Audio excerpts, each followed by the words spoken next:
بسم اللہ الرحمن الرحیم۔ شروع اللہ کا نام لے کر جو بڑا مہربان نہایت رحم والا ہے۔ وہ جو نہایت مہربان ہے اسی نے قرآن کی تعلیم فرمائی، اسی نے انسان کو پیدا کیا، اسی نے اس کو بولنا سکھایا۔ سورج اور چاند ایک حساب مقرر سے چل رہے ہیں اور بوٹیاں اور درخت سجدہ کر رہے ہیں، اور اسی نے آسمان کو بلند کیا اور میزان عدل قائم کر دی کہ اس میزان میں حد سے تجاوز نہ کرو، اور انصاف کے ساتھ ٹھیک تولو اور تول کم مت کرو۔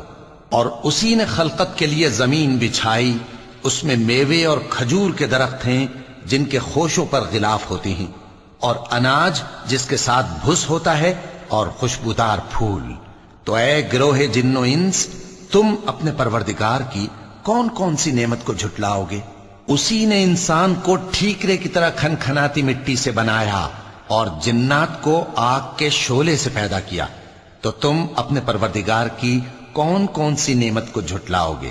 وہی دونوں مشرقوں اور دونوں مغربوں کا مالک ہے، تو تم اپنے پروردگار کی کون کون سی نعمت کو جھٹلاؤ گے؟ اسی نے دو دریا رواں کیے جو آپس میں ملتے ہیں، مگر دونوں میں ایک آڑ ہے کہ اس سے تجاوز نہیں کر سکتے، تو تم اپنے پروردگار کی کون کون سی نعمت کو جھٹلاؤ گے؟ ان دونوں دریاؤں سے موتی اور مونگے نکلتے ہیں، تو تم اپنے پروردگار کی کون کون سی نعمت کو جھٹلاؤ گے؟